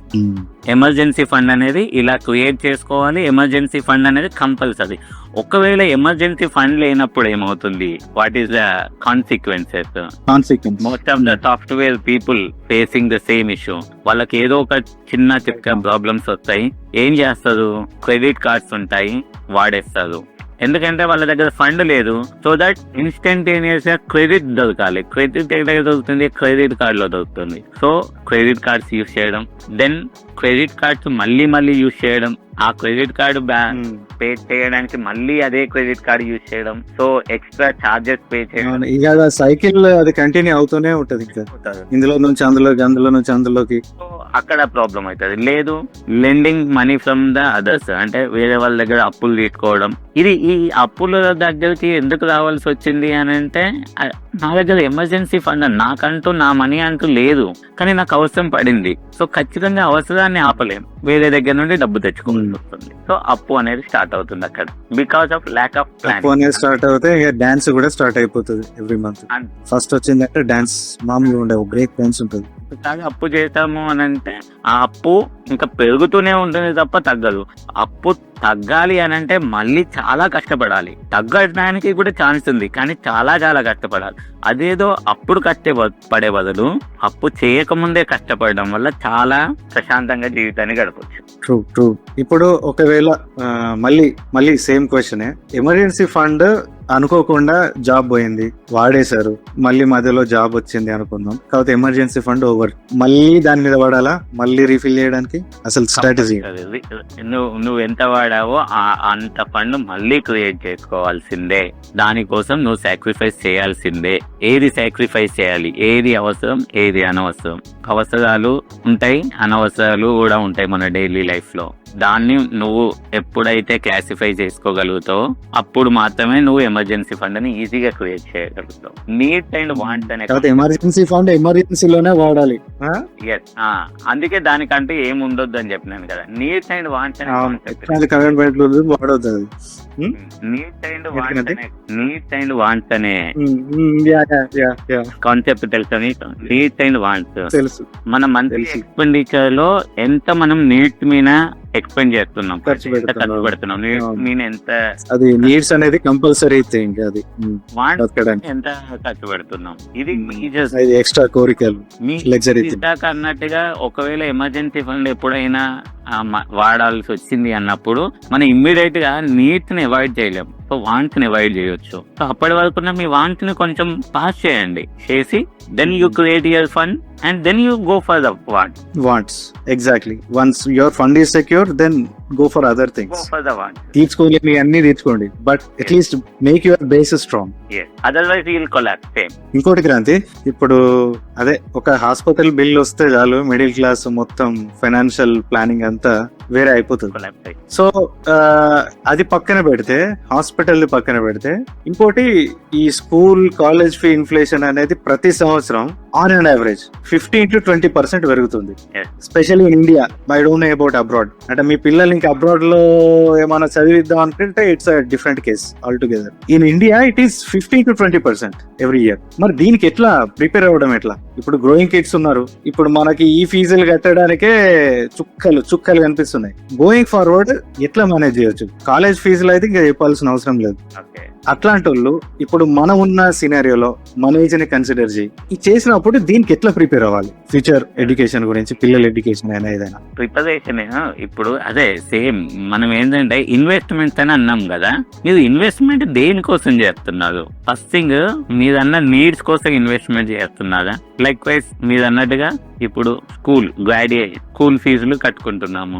Graduation టైంలో ఏం చేస్తారు? గ్రాడ్యుయేషన్ కి ఈ రోజు ఎంత ఖర్చు అవుతుంది, ఆ రోజుకి ఎంత ఖర్చు అవుతుంది, 10% 15% ఇన్ఫ్లేషన్ తో క్రాస్ చేస్తే క్యాలిక్యులేట్ చేసుకుంటే ఈ రోజు అయ్యేదానికి 10 times పెరగబోతుంది. ఒక 10 years తర్వాత చూసుకుంటే ఈ రోజు 1 లక్ష రూపాయలు అయ్యే ఫీజు మీరు 10 లక్షలు కట్టాల్సి వస్తుంది. ఆ టైంలో 10 లక్షలు మీరు ఎక్కడి నుండి తెచ్చుకుంటారు? సో దీన్నే future planning are goal planning అంటాము. ఆ గోల్ 10 years కి మీకు ఒక 10 lakhs అనేది గోల్ ఉంది. ఆ గోల్ కోసం ఈ రోజు నుండి మీరు కొంచెం ఆ రోజు 10 lakhs ఎక్కడనో తెచ్చే బదులు, ఎక్కడి నుండో కష్టపడే బదులు ఈ రోజు నుండి 10 lakhs సేవ్ చేయడం కోసం 10 lakhs నాకు అప్రిషియేషన్ తో 10 lakhs అవ్వాలి 10 years తర్వాత. సో ఎక్కడ నేను ఎంత అమౌంట్ పెడితే నేను 10 years తర్వాత 10 lakhs తీసుకోగలుగుతాను? అట్లాంటి ఇన్వెస్ట్మెంట్ ఇన్స్ట్రుమెంట్ ఏది ఉందో చూసుకొని అందులో కొంచెంగా అమౌంట్ మీరు యాడ్ చేస్తూ వెళ్ళండి. మీరు లాస్ట్ ఇయర్ మీ శాలరీ ఉంది, ఈ ఇయర్ శాలరీ ఉంది, పెరిగిందా తగ్గిందా? లాస్ట్ ఇయర్ తో కొంచెం పెరిగింది. సో మీ ఇన్వెస్ట్మెంట్ ఆర్ సేవింగ్స్ పెంచాలా? Same vice versa? అది మనం అందరం చేసే తప్పు ఏంటంటే, అంటే మిగిలితే ఇప్పుడు క్రాంతి ఇంకోటి నేను చెప్తా Kranti, sorry to interrupt you, but I must say this. ఇప్పుడు శాలరీ ఒక 8% పెరిగింది అనుకో, 8% శాలరీ పెరిగింది, బయట 15% పెరిగినాయి అన్ని వస్తువులు. నీకు ఇది ఇచ్చింది ఆడ సరిపోతలేదు, నీడ్స్ కే సరిపోతలేదు, నువ్వు ఇన్వెస్ట్మెంట్ ఎట్లా ఇన్ఫ్లేట్ చేస్తావు? మళ్ళీ ఆడ తేడాలు వస్తుంది క్యాలిక్యులేషన్. చేయలేక కాదు, చెయ్యలేను. మీకు వచ్చే శాలరీ మొత్తం నీడ్స్ వరకే పెడుతున్నారా? అఫ్ కోర్స్ పెద్ద లైఫ్ స్టైల్ లో పెద్ద అప్గ్రేడేషన్స్ ఏం లేవు. నీడ్సే, రెగ్యులర్ నీడ్స్ ఏవైతున్నాయో అవి కట్టుకొని ఆడి పోయేసరికి ఎక్స్ట్రా మిగిలేదే లేదు, ఆడికాడికి అవుతుంది. ఇప్పుడు ఇంటి రెంట్ ఉందా అనుకుందాము, ఇక్కడ పెరిగింది 8%, ఇంటి రెంట్ 10% పెరిగింది. ఇవన్నీ పెరిగినాయి, ఇవి మేనేజ్ చేయడానికే సరిపోతుంది. ఎలా కొత్తగా ఎలా అంటే అప్పుడు ఇన్కమ్ పెంచుకోవడానికి చూడాలి తప్ప ఇది మార్చలేం కదా. My answer is that only. Actually ఎప్పుడైనా కూడా మనం అందరము డిపెండ్ అయ్యేది ప్రైమరీ ఇన్కమ్ పైన మాత్రమే ఫోకస్ లో ఉన్నాము. So every one should have the secondary income or otherwise passive income. మీరు ఇన్ని కమిట్మెంట్స్ లేకముందు ఒకవేళ అమౌంట్ సేవ్ చేసిండింటే, అంటే ఇప్పుడు మీకు కమిట్మెంట్స్ వచ్చాయి, శాలరీస్ వచ్చాయి, అప్పుడు మీకు ఎప్పుడైతే కమిట్మెంట్స్ తక్కువగా ఉన్నప్పుడు, శాలరీ కొంచెం బెటర్ గా ఉన్నప్పుడు, ఖర్చులు తక్కువ ఉన్నప్పుడు ఎవరైతే కొద్ది గొప్ప సేవ్ చేస్తారో ఆ అమౌంట్ మీకు ప్యాసివ్ ఇన్కమ్ ఇచ్చేలాగా ఒక కాడ పెట్టుకోవడం. సో ప్యాసివ్ ఇన్కమ్ ఉండాలి, సెకండరీ ఇన్కమ్ ఉండాలి. ప్రైమరీ ఇన్కమ్ తో మీరు అన్నట్టుగా ప్రైమరీ ఇన్కమ్ తో మీ లైఫ్ లీడ్ చేస్తూ ఉంటే secondary income and passive income will give you chance to save for the future goals. So ఒక్కదాంతో అవ్వట్లేదు అనుకున్నప్పుడు ఖచ్చితంగా మనం ఆల్టర్నేటివ్స్ అనేది ఖచ్చితంగా చూసుకోవాలి. ఎగ్జాక్ట్లీ, సెకండ్ ఇన్కమ్ అనేది ఎక్స్ట్రా క్రియేట్ అవుతుంది. ప్రైమరీ ఇన్కమ్ తో అవ్వదు అనుకున్నప్పుడు మన లైఫ్ స్టైల్ అనేది అప్గ్రేడ్ చేసుకుందాము అనుకుంటున్నాము, ఖచ్చితంగా మనం బెటర్, మన పిల్లలకి బెటర్ ఎడ్యుకేషన్ ఇవ్వాలి అనుకుంటున్నాము, బెటర్ పొజిషన్ లో ఉంచాలి అనుకున్నప్పుడు సో తప్పకుండా మనం చేయాల్సింది ఏంటంటే సెకండరీ ఇన్కమ్ కి వెళ్ళడము, ప్యాసివ్ ఇన్కమ్ కి వెళ్ళడం అనేది కంపల్సరీ. అప్పుడు మాత్రమే అవుతుంది. ఇప్పుడు ఒక ఇంట్లో వైఫ్ అండ్ హస్బెండ్ ఇద్దరు పిల్లలు ఉన్నారు అనుకుంది. వైఫ్ హస్బెండ్ ఇద్దరు జాబ్ చేస్తే ఓకే, అలా లైఫ్ బ్యూటిఫుల్. వాడు ఒక్కడే చేస్తున్నాడు person, then again there are lot of adjustments, చాలా కమిట్మెంట్లు పెరిగిపోతూ ఉంటాయి. ఎందుకంటే ఆబ్వియస్లీ ఇన్కమ్ ఈజ్ వన్. ఇప్పుడు ఒక సేయింగ్ ఉంది, అంటే నేను అంతకుముందు ఏదో ఐ థింక్ లాంగ్ బ్యాక్ ఒక పాడ్కాస్ట్ చూస్తున్నప్పుడు, మన శాలరీ ఫర్ ఎగ్జాంపుల్ మనం 1,00,000 సంపాదిస్తున్నాం అనుకో, శాలరీ 1,00,000 సంపాదిస్తున్నప్పుడు ఇట్లా డివైడ్ చేసుకోవాలంట. ఇంట్లో ఎంతమంది ఉన్నారు డివైడెడ్ బై, ఇప్పుడు 4 members ఉన్నారు ఇంట్లో, divided by 4, your actual salary is 25,000 అని కన్సిడర్ చేసుకోవాలంట. Is it right approach or అసలు ఎలా దీని గురించి కొంచెం? యాక్చువల్లీ ఇప్పుడు మీరు అన్నట్టుగా ఇంతకు ముందు ఇంట్లో ఒక్కరు పని చేస్తే సరిపోయేది, కానీ ఇప్పుడున్న లైఫ్ స్టైల్స్ కానీ ఇప్పుడున్న ఖర్చులకు కానీ ఒక్కరు అనేది సరిపోవట్లేదు, ఒక్కరు చేస్తే సరిపోవట్లేదు. ఆ ఇద్దరు చేయాల్సిన అవసరం చాలా వరకు ఉంది. ఓకే, మీకు పాత మూవీ గుర్తుండింటే అమ్మ 1వ తారీఖు అనే మూవీలో ఆ మూవీ వచ్చేసేసి 2 ఫ్యామిలీస్ కంపారిజన్. ఒక ఫ్యామిలీలో ఒక్కరే పని చేస్తూ ఉంటారు. సో ఆ ఫ్యామిలీని మొత్తం లీడ్ చేయడానికి తను ఎంత కష్టపడినా వాళ్ళని బయటకు తీసుకురాలేకపోతాడు, ఫైనాన్షియల్లీ చాలా పూర్ అయిపోయి ఎండ్ అప్ అవుతుంది. అదే టైంలో ప్యారలల్ గా ఇంకొక స్టోరీ నడుస్తూ ఉంటది. ఆ ఇంట్లో ఉన్న 5 వ్యక్తులు ఉంటే 4 వ్యక్తులు ఉంటే ఆ 4 వ్యక్తులు పనిచేస్తూ ఉంటారు. వాళ్ళ చిన్న పోర్షన్ ఆఫ్ ఇన్కమ్ అయినా కూడా ఇండివిజువల్ గా శాలరీ వస్తూ ఉంటుంది. కాబట్టి సో ఒకరి శాలరీ వచ్చేసి సేవింగ్స్ కి వెళ్ళినా, ఒకరి శాలరీ వచ్చేసి ఎక్స్పెండిచర్ కి వెళ్ళినా, ఒకరి శాలరీ వచ్చేసి వాంట్ కోసం వెళ్ళినా కూడా, ఇంకొకరి శాలరీ వచ్చేసి గోల్స్ కోసం, ఫ్యూచర్ గోల్స్ కోసం పెట్టుకున్నా కూడా దట్ వే వాళ్ళు చాలా బాగా బతికేస్తూ ఉంటారు. సో ఈ ఎగ్జాంపుల్ చూపిస్తాడు బాగా. అవును, ఇప్పుడు యాక్చువల్లీ ఇందాక మీరు రాధికా మూవీ గురించి ఒకటి చూపించారు కదా. సో ప్రతి మిడిల్ క్లాస్ ఫ్యామిలీ చూడాల్సిన మూవీ కూడా అమ్మ 1వ తారీఖు. ఎందుకు అని అంటే ఇంట్లో ప్రతి ఒక్కరికి రెస్పాన్సిబిలిటీ ఉండాలి, ప్రతి ఒక్కరు సంపాదించాలి. మీరు అన్నట్టుగా ఒకరు సంపాదించి ఇంట్లో 4 ఉంటే మీరు మీ వరకు చూస్తే 25,000 కదా. ఆ కాన్సెప్ట్ కరెక్ట్ కాన్సెప్టే కదా. అంటే మీరు బతకడానికి కాకుండా మీరు ఇంకో 3 కోసం మీరు సంపాదించింది ఖర్చు పెడుతున్నారు కదా. ఇక్కడ ఏంటంటే మళ్ళా ఈడ ఫెమినిజం అవన్నీ తీసుకుంటే అబ్బాయిలు పెళ్లి చేసుకున్నారు, అబ్బాయిలు సాధాలి లేకపోతే సంపాదించాలి అని అంటే, ఒకప్పుడు ఎక్కడుండేది, మీరు ఎక్కడుండేది, విలేజ్ లో ఉండేది. ఇల్లు ఎక్కడిది, మీ ఓన్ హౌస్. రెంట్ ఉందా, లేదు. ఫుడ్ ఎక్కడి నుండి వచ్చేది, ఫుడ్ గ్రెయిన్స్ అన్ని మీ పొలంలో పండేవి, అవే తెచ్చుకునేవాళ్ళు. సో దట్ అక్కడ ఇబ్బంది ఏం జరగలేదు. ఇప్పుడు ఎక్కడ ఉంటున్నాం, ఎక్కడికో వెళ్ళి బతుకుతున్నాం. అక్కడ రెంట్ కట్టాల్సి వస్తుంది, ప్రతి వస్తువు కొనుక్కోవాల్సి వస్తుంది. సో ఒక్కరు పని చేస్తే సరిపడే విధంగా లేదు. మీరు అన్నట్టుగా education inflation, medical inflation, general inflation అన్నీ కూడా ఒక సగటు మనిషిని కిందికి లాగడానికి ప్రయత్నించే సాధనాలే, పైకి ఎత్తడానికి ఏ సపోర్ట్ లేదు. అట్లాంటివన్నిటిని తట్టుకోవాలి అని అంటే ఖచ్చితంగా every one in the family, అంటే ఒక ఏజ్కి వచ్చిన తర్వాత ఇండివిజువాలిటీ అనేది ఉండాలి, ఇండివిజువల్ ఇన్కమ్ ఉండాలి. అప్పుడు ఫ్యామిలీ ఫైనాన్షియల్ గా స్ట్రాంగ్ అవుతుంది. సెకండరీ ఇన్కమ్ ఉండాలి, ప్యాసివ్ ఇన్కమ్ ఉండాలి. ఇట్లాంటివి ఉన్నప్పుడు మాత్రమే కొద్దో గొప్ప కాలం అప్పుల బాధ లేకుండా, కనీసం అట్లీస్ట్ మనం పెద్దగా రిచ్ ఫెలోస్ లేకనా అవ్వలేకపోయినా అట్లీస్ట్ ప్రజెంట్ ఉన్న సినారియోల నుండి అప్పులు అవ్వకుండా బతకగలుగుతాం. ఇప్పుడు ఇంకొకటి ఒక డౌట్ క్రాంతి, ఇప్పుడు ఒక పర్సన్ ఎక్స్ అనే అతను ఓ సాఫ్ట్వేర్ నౌకరీ చేస్తున్నాడు. ఆయన almost 8 to 9 hours working hours, మళ్ళీ ఆయన ట్రావెల్ చేయడము, రావడం పోవడం ఒక 3 hours. సో ఆల్మోస్ట్ డేలో 12 hours దానికే పోతుంది. అంటే రియలిస్టిక్ గా అంటే పాసిబుల్ ఏనా ఒక వర్కింగ్ మెన్ ఇదంతా చూసుకొని మళ్ళీ సెకండరీ ఇన్కమ్ మీద ఫోకస్ చేయడము, సంపాదించడం? Is it possible? అంటే రియలిస్టిక్ గా మాట్లాడుకుంటే do you have any I mean such success stories secondary income create చేసే వాళ్ళది? చాలా ఉన్నాయి.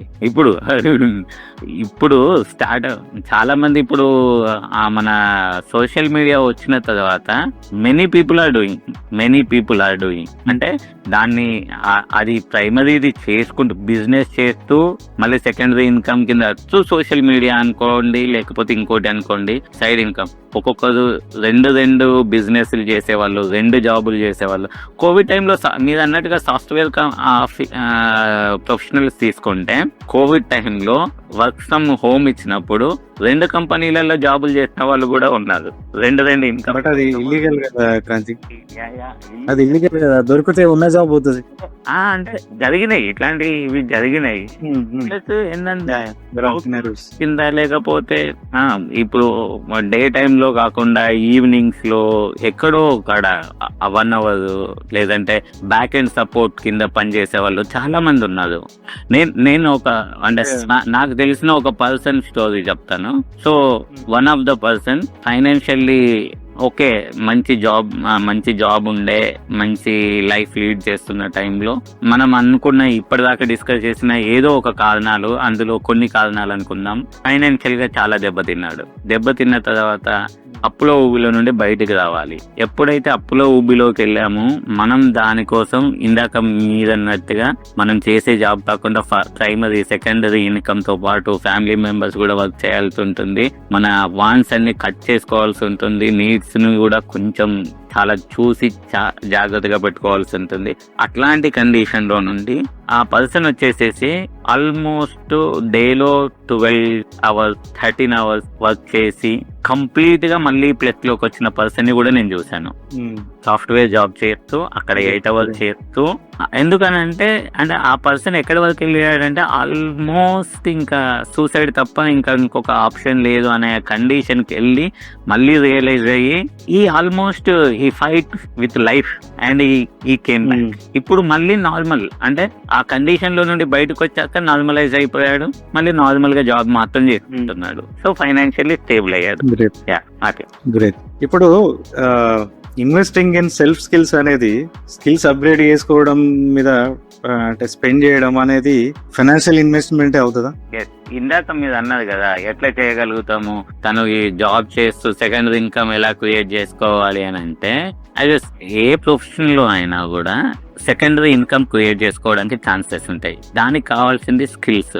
ఓకే, ఎప్పుడైనా కూడా మనకున్న స్కిల్స్ డెవలప్మెంట్ చేసుకున్నాం అనుకోండి, దానికోసం కూడా కొంచెం అమౌంట్ పెట్టగలిగితే స్టార్టింగ్ లో మనం ఏం చేయాలి, మనకు వచ్చే శాలరీలో నుండి మన మీద మనం ఇన్వెస్ట్మెంట్ పెట్టుకొని కొత్తగా వచ్చే స్కిల్స్ నేర్చుకున్నాం అనుకోండి, అప్పుడు ఏమవుతుంది, మీ ప్రైమరీ జాబ్లో ప్రైమరీ శాలరీ వస్తుంది, మీరు నేర్చుకునే కొత్త స్కిల్తో సెకండరీ జాబ్ ఆ సెకండరీ ఇన్కమ్ క్రియేట్ చేసుకునే ఛాన్స్ ఉంటుంది. కాబట్టి ఇన్కమ్ కూడా ఇంక్రీజ్ అయ్యే అవకాశాలు చాలా ఎక్కువ ఉంటాయి. అది సెకండరీ ఇన్కమ్ కోసం కావచ్చు, అది మీ ప్రైమరీ ఇన్కమ్లో శాలరీ హైక్స్ కోసమైనా యూజ్ అవుతుంది. So investing on self investing or మన కొత్తగా నేర్చుకునే స్కిల్స్ కోసం కూడా కంపల్సరీ ఇన్వెస్ట్మెంట్ చేసుకోవాలి. అప్పుడు మాత్రమే మనం అప్గ్రేడ్ అవుతాం. అప్గ్రేడ్ అవ్వకపోతే అవుట్డేట్ అవ్వాల్సి వస్తుంది. అవుట్డేట్ అయితే no way to earn good money. Yes. ఈ రోజులలో అంటే మన స్కిల్స్ మీద కూడా కంపల్సరీగా మనం పెట్టేసుకోవాలి. అప్పుడు ఆ Skills మీద ఉన్నప్పుడు ఏంటంటే కొత్త ఆపర్చునిటీస్ దొరుకుతూ ఉంటాయి. ఐదర్ డబ్బే కావచ్చు టైమే కావచ్చు, బట్ మొత్తానికి అయితే స్పెండ్ చేయాలి. Of course time equals to money. Of course Yes. Good. ఇంకొకటి క్రాంతి, ఇప్పుడు టైప్ ఆఫ్ అసెట్ క్లాసెస్, ఇప్పుడు గోల్డ్ ఉంది, ఎఫ్డి ఉంది, స్టాక్స్ ఉన్నాయి, మ్యూచువల్ ఫండ్స్ ఉన్నాయి, రియల్ ఎస్టేట్ ఉంది, there are other asset classes also. But ఇన్ని అసెట్ క్లాస్ లో అంటే అందరికి అన్ని సూట్ అవ్వాలని ఏం లేదు. ఇందాక మీరు అన్నట్టుగా, ఇందాక మనం ఒక పాయింట్ లో కూడా మాట్లాడినాం, డైవర్సిఫై అయి ఉండాలి అని చెప్పేసి. సో ఒకవేళ ఇన్వెస్ట్ చేయాల్సి వస్తే అసలు ఎట్లా ఇన్వెస్ట్ చేయాలి, ఎట్లా ఉండాలి పోర్ట్ఫోలియో? అదే ఇందాక మనం అనుకున్నట్టు అది డైవర్సిఫికేషన్ అనేది ఎందుకు చెప్తున్నాం అంటే, యాజ్ పర్ అంటే వారెన్ బఫెట్ ఒక కొటేషన్ ఉంది, దాంట్లో వచ్చేసి don't save all eggs in the same basket. So అలా మనం ఎప్పుడైనా మన దగ్గర ఉన్న అమౌంట్ అంతా ఒక్క దగ్గర పెట్టేసినప్పుడు అక్కడ స్ట్రక్ అయిపోయినాం అనుకోండి, మనకి in case of need and ఎమర్జెన్సీలో మనం దాన్ని తీయలేము. సో స్ట్రక్ అయిపోయి ఉంటుంది కాబట్టి అప్పుడు మళ్ళీ మనం ఎక్కడ వెళ్ళాల్సి, లెండింగ్కి వెళ్ళాల్సి వస్తుంది, అప్పులోకి వెళ్ళాల్సి వస్తుంది. దానికి బదులుగా మీ దగ్గర ఎంత అమౌంట్ ఉంది ఆ అమౌంట్ ని స్ప్లిట్ చేయండి. స్ప్లిట్ చేసి డిఫరెంట్ లొకేషన్స్ లో మీరు చెప్పిన ఏ అసెట్ క్లాస్ లోనైనా పెట్టుకోండి. గోల్డ్ లో పెట్టండి. ఎప్పుడైనా కూడా స్టాగ్నెంట్ మేనర్ లో, అంటే లంసమ్ లో కాకుండా సిస్టమాటిక్ ఇన్వెస్ట్మెంట్స్, అంటే monthly basis or quarterly basis or yearly basis మీరు ఇన్వెస్ట్మెంట్ చేసుకోండి. అప్పుడు మీకు రేట్ యావరేజింగ్ అనేది అవుతుంది. గోల్డ్ లో పెట్టిన ఎవ్రీ మంత్ కొనండి, ఎవ్రీ మంత్ మీకు ఎంత అవుతే అంత తీసుకోండి. అది డిజిటల్ గోల్డ్ లో పెట్టుకోండి. ఎందుకు డిజిటల్ గోల్డ్ లో పెట్టుకోవాలి అంటే లిక్విడిటీ ఈజీ, అంటే మీకు అవసరం ఉన్నదో lot easy, even know other charges. Liquidity becomes easy.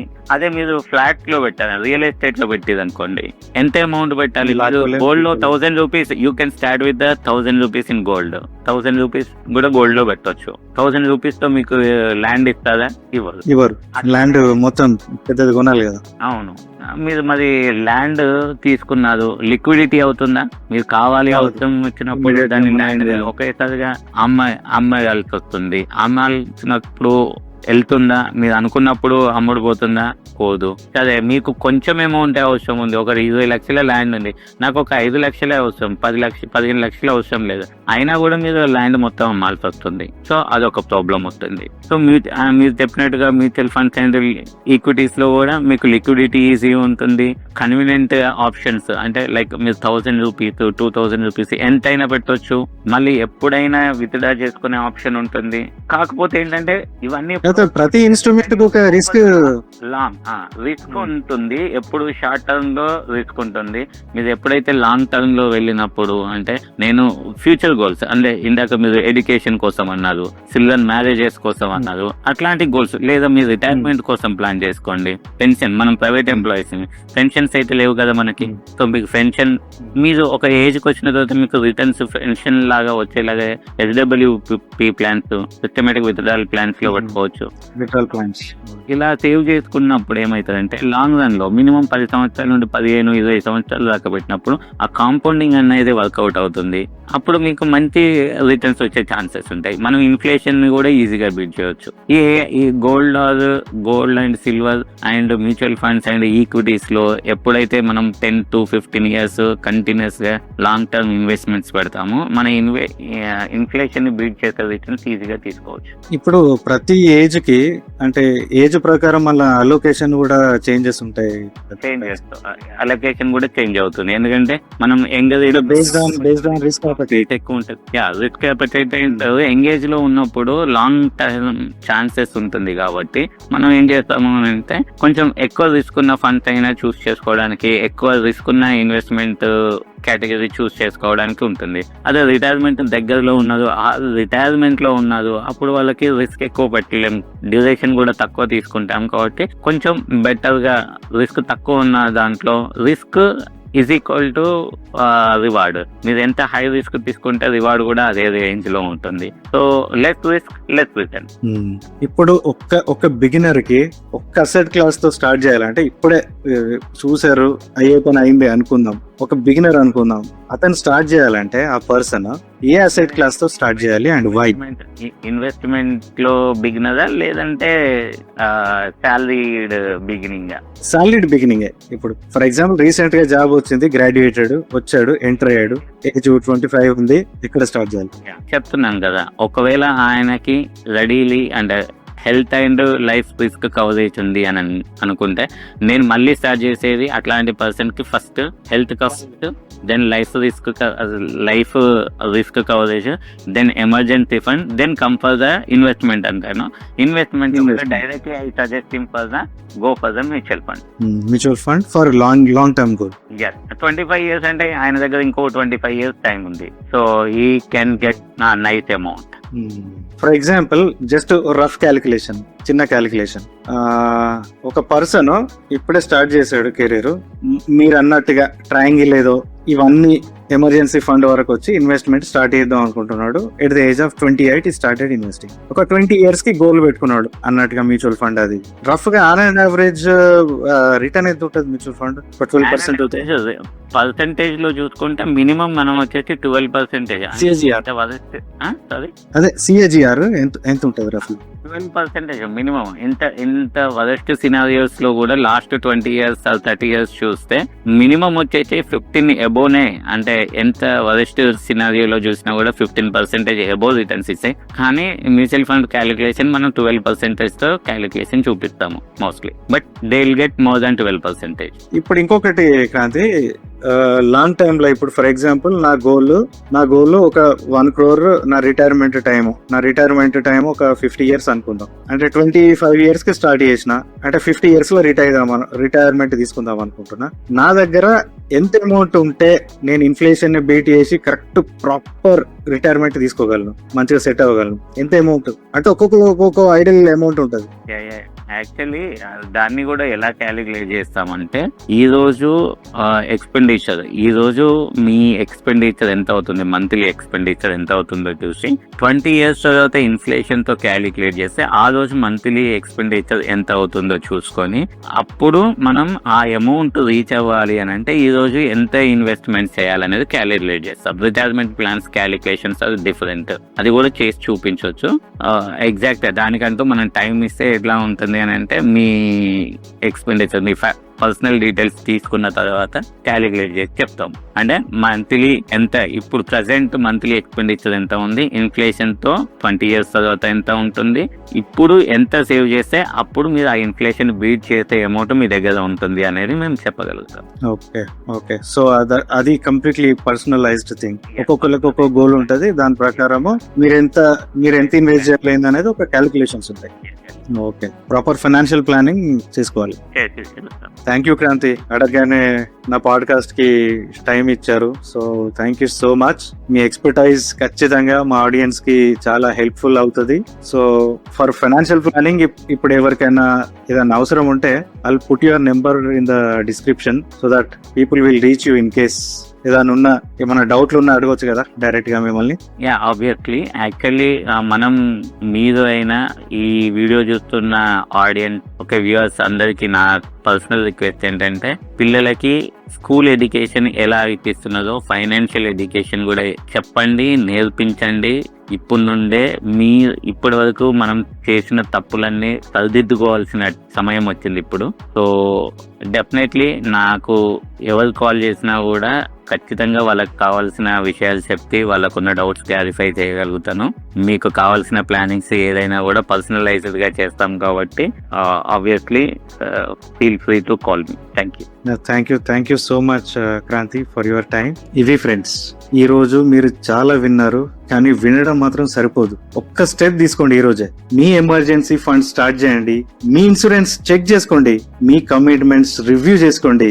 A small step today, a big freedom tomorrow. Wish you all the best. Thank you.